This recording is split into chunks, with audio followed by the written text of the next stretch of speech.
গত ২৭ তারিখ, ২৭ তারিখ রাত আনুমানিক সাড়ে সাড়ে ১২টার দিকে আমি আমার একটা হসপিটালের জন্য আমার আমি শারীরিকভাবে একটু অসুস্থ ছিলাম। হসপিটালে একটা চিকিৎসার জন্য আসছিলাম। আসার পরে ওইখান থেকে আমি বেটার লাইফ থেকে আমি ওই ইবনে সিনায় আসি, মালিবাগ। ওইখান থেকে আমি বেলি রোডে আমার একটা সহকর্মী আমাকে কল দেয়। কল দেওয়ার পরে আমি এখানে আসি। তো তখন থেকেই দেখছিলাম যে আমার একটা গাড়ি ফলো করছিল গাড়ি। কালো একটা গাড়ি। তো আমি এই জিনিসটা আমার মনে হচ্ছিল যে আসলে হয়তোবা আমি অ্যাটাক হইতে পারি।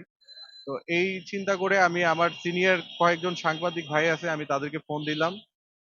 ফোন দেওয়ার পরে ওনারা যেহেতু বলল যে তুমি যেহেতু বেলি রোডে আছো, তুমি ডিবি কার্যালয়ের সামনে যায় দাঁড়াও।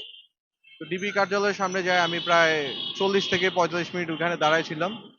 পরবর্তীতে যখন দেখলাম যে আসলে কোনো নাই, গাড়িটা নাই, পরে আমি সাহস করে আমি ঢাকা ইউনিভার্সিটির কিছু হলের ছোট ভাইরা আছে ওদেরকে ফোন দিতে দিতে আমি টিএসসির দিকে আগাই।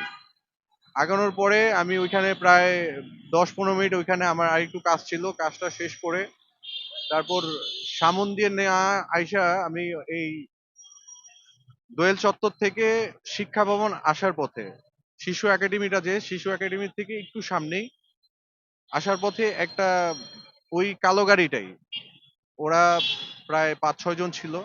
৫-৬ জন থাকার পরে সবাই মুখোশ পরা ছিল, মাস্ক পরা ছিল। আমাকে জাস্ট কয়েক সেকেন্ডের মধ্যে গাড়িতে উঠায়া আমাকে চোখ বাইন্ধা তারপর আমার গাড়ির মধ্যে নিয়ে যায়। তারপরে তারপর কোথায় কোথায় নিয়ে গেছে আমি জানি না।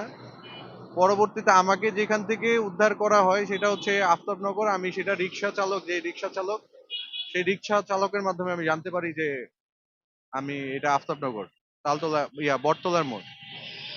তো আমার ডান হাতে প্রায় ২১টা সেলাই লাগছে। হ্যাঁ, এই যে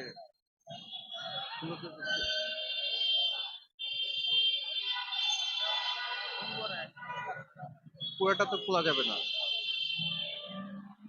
আমার এই এই জায়গায় আমার প্রায় 4টা সিলি লাগছে, 4টা সেলাই দিতে হয়েছে আমাকে। আমার মূলত মানে মাইরা ফেলার পরিকল্পনাই ওরা হয়তোবা এটা করছে, কারণ যেভাবে করতে আমার মানে